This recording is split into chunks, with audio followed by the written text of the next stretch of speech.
Picture this. The year is 186 BCE. You're a Roman father. Your family is respected, wealthy, connected. You've arranged an excellent marriage for your daughter. She's 16, beautiful, educated, everything a Roman bride should be. The wedding ceremony was perfect. The feast was magnificent. Your daughter smiled. And now she's being led away for the final ritual. The one nobody talks about.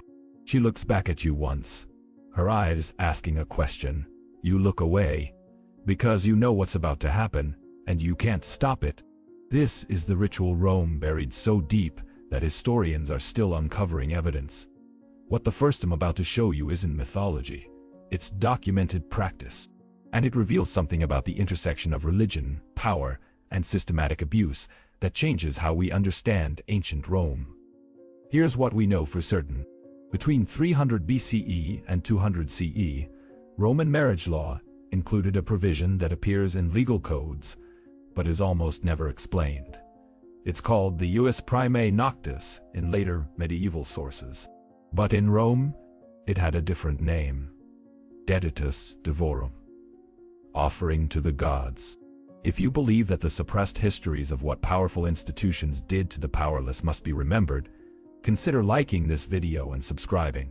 Your support brings light to practices that were deliberately hidden for thousands of years.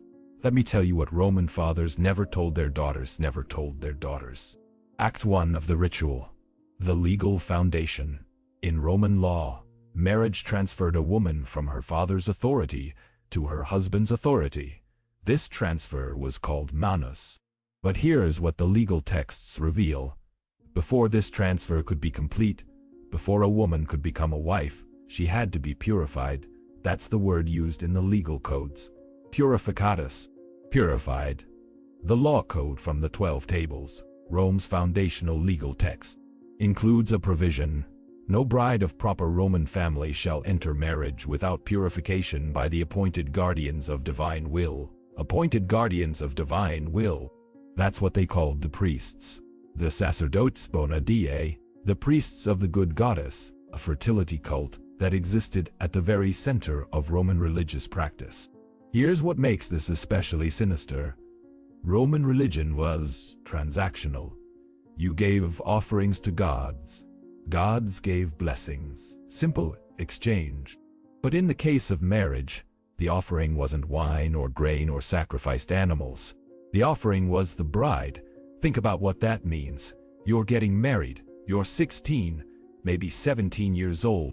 You've been prepared for this your entire life. You know your duty, but nobody explained this part. Nobody told you that before you belong to your husband, you belong to the gods. And the gods require proof. Act 2 of the ritual. The chamber beneath. Archaeological evidence from multiple sites across Rome reveals purpose-built chambers beneath major temples. These aren't burial crypts. They aren't storage rooms. They're chambers with specific features, stone beds, channels carved into floors for liquid drainage, locking mechanisms on the doors.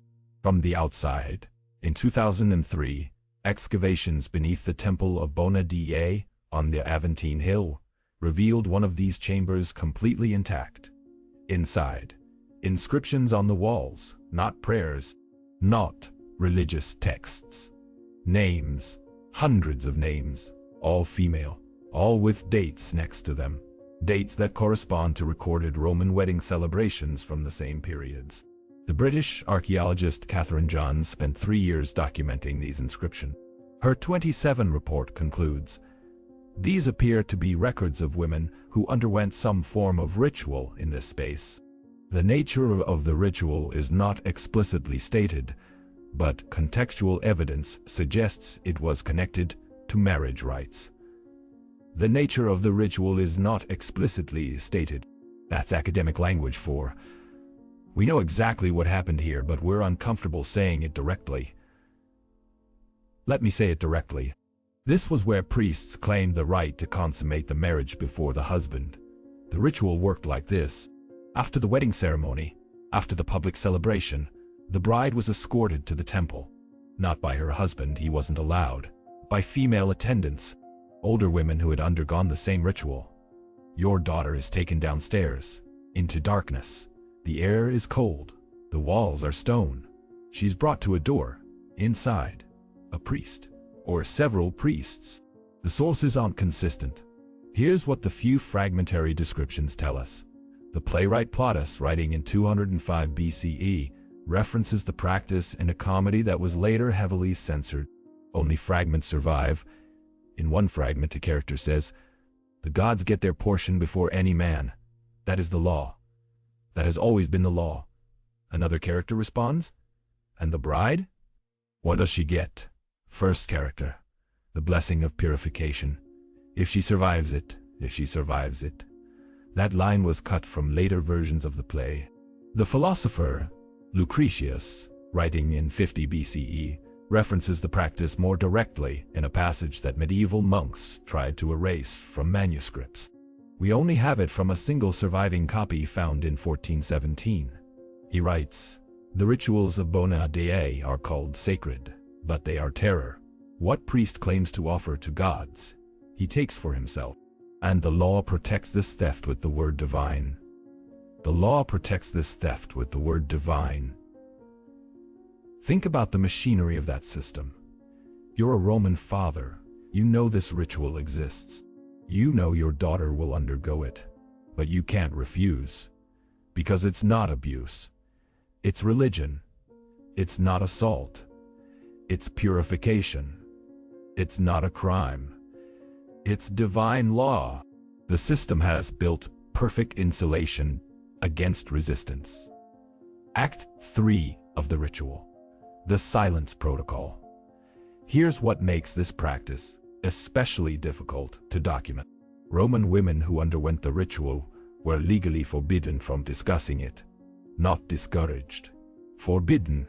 The Lex Voconia, a law passed in 169 BCE, includes a provision about religious silence.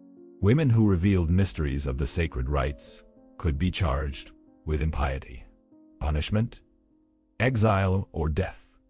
This is why the historical record is so fragmentary. The victims were legally silent. The perpetrators called it sacred, and the only men who wrote history were either participants or beneficiaries of the system. But here's what patriarchy never understands about silencing victims.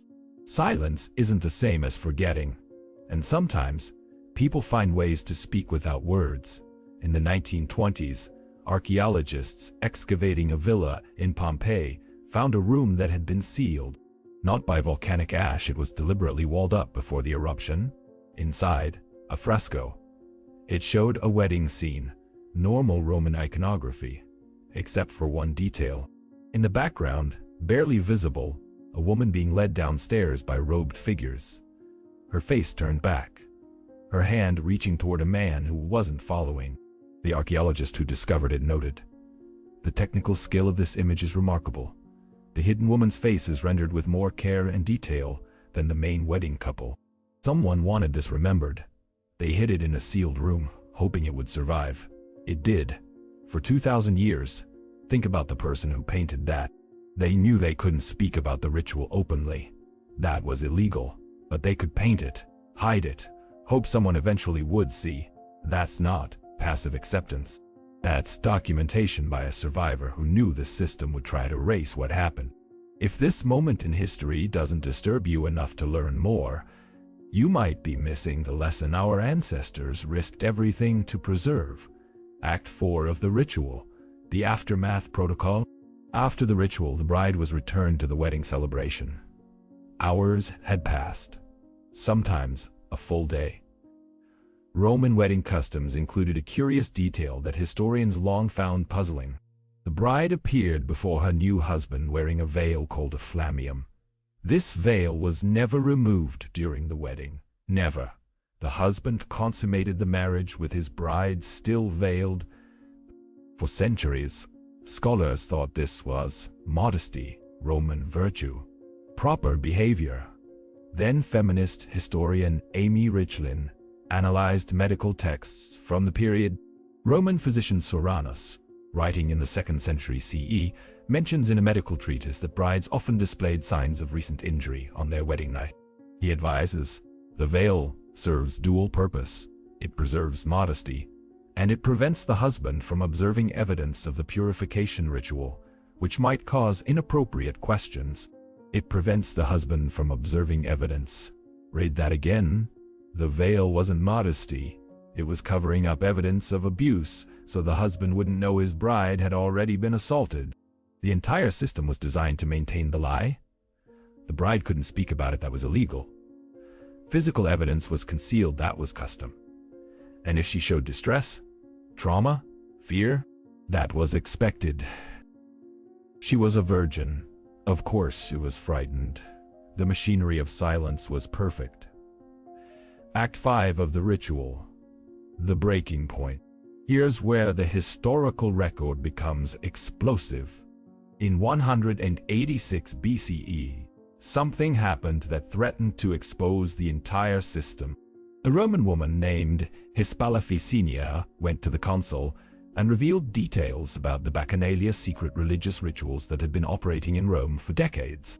Her testimony, recorded by the historian Livy, described systematic sexual abuse disguised as religious rites.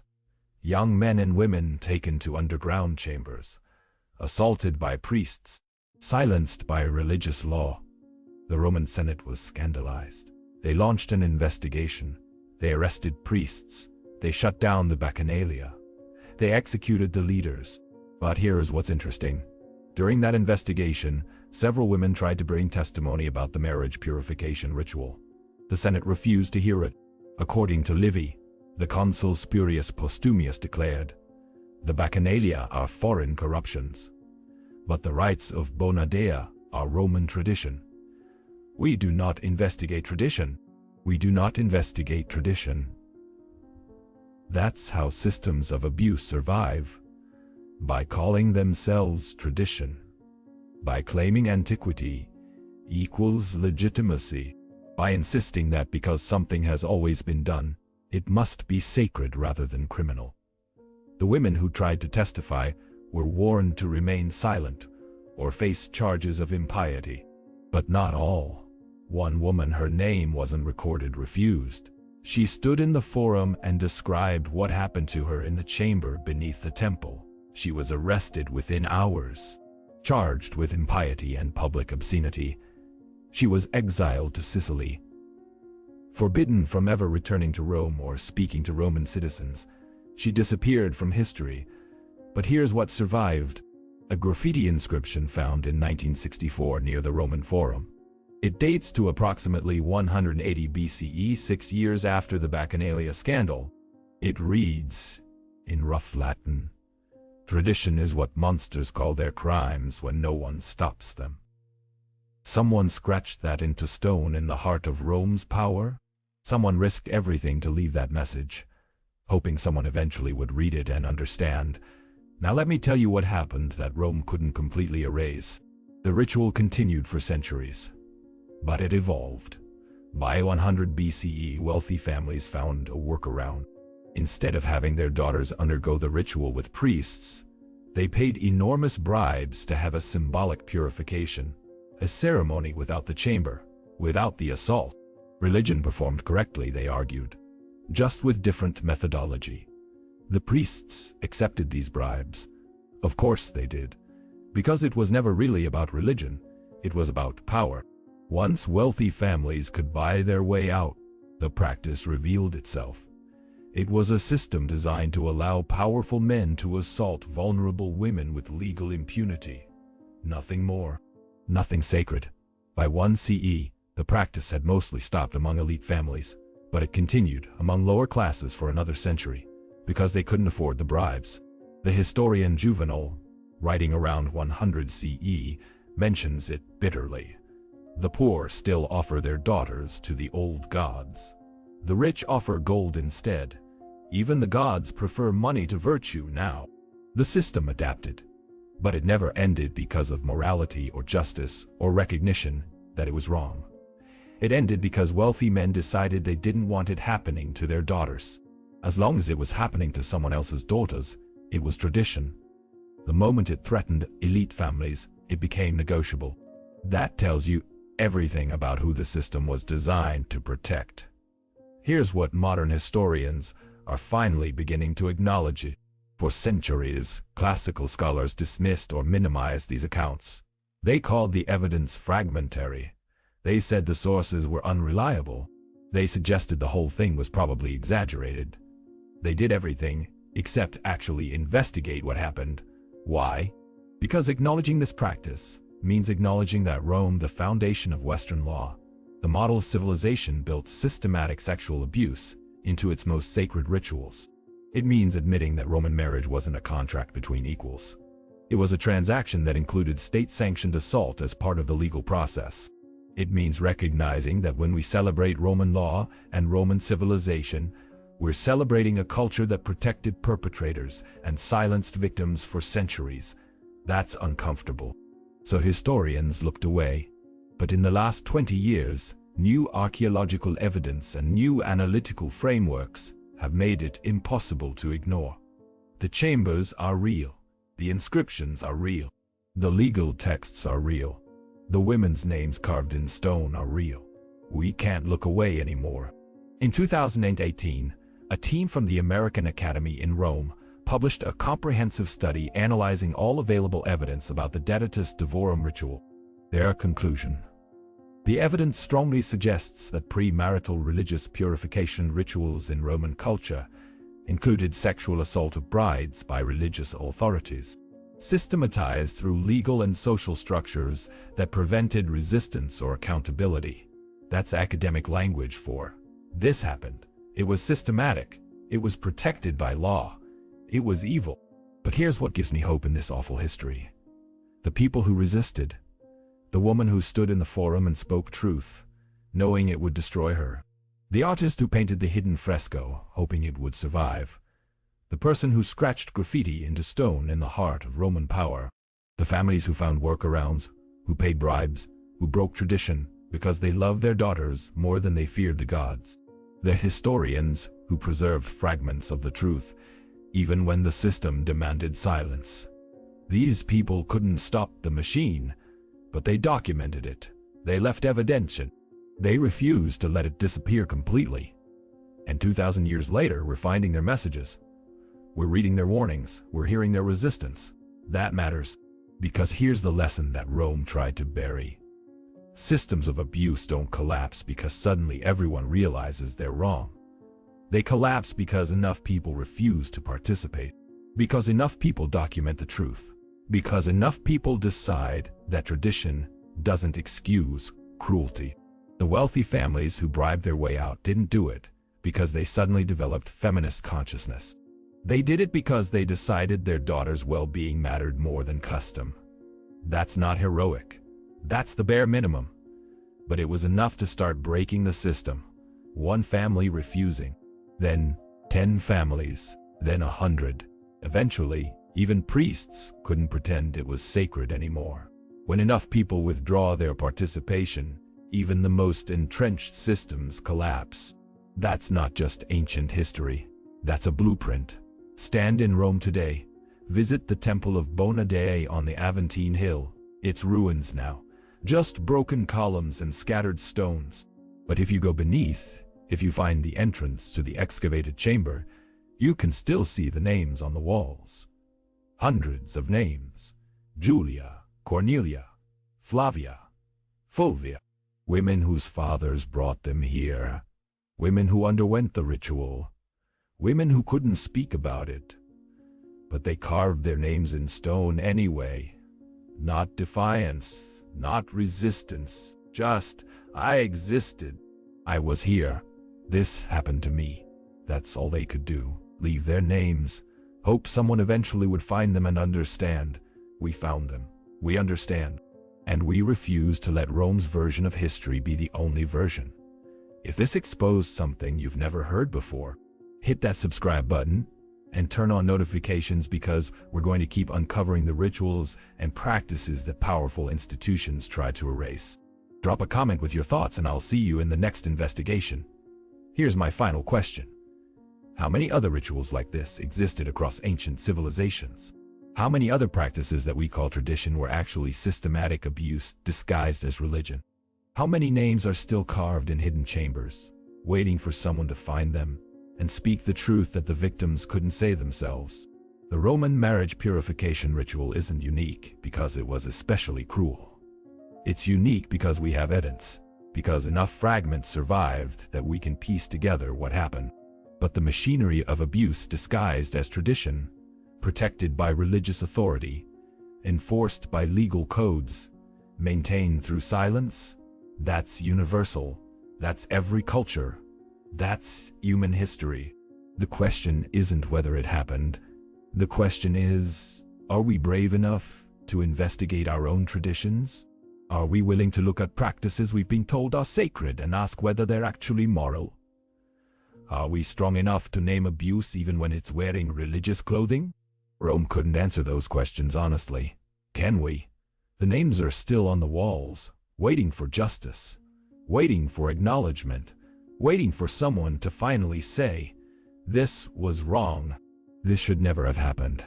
And we will remember you, not as victims who stayed silent, as survivors who left evidence, as resistors who carved truth into stone, as women who refused to be completely erased. Your names survived Rome's empire. Your testimony survived Rome's laws. Your resistance survived 2,000 years of silence. We hear you now.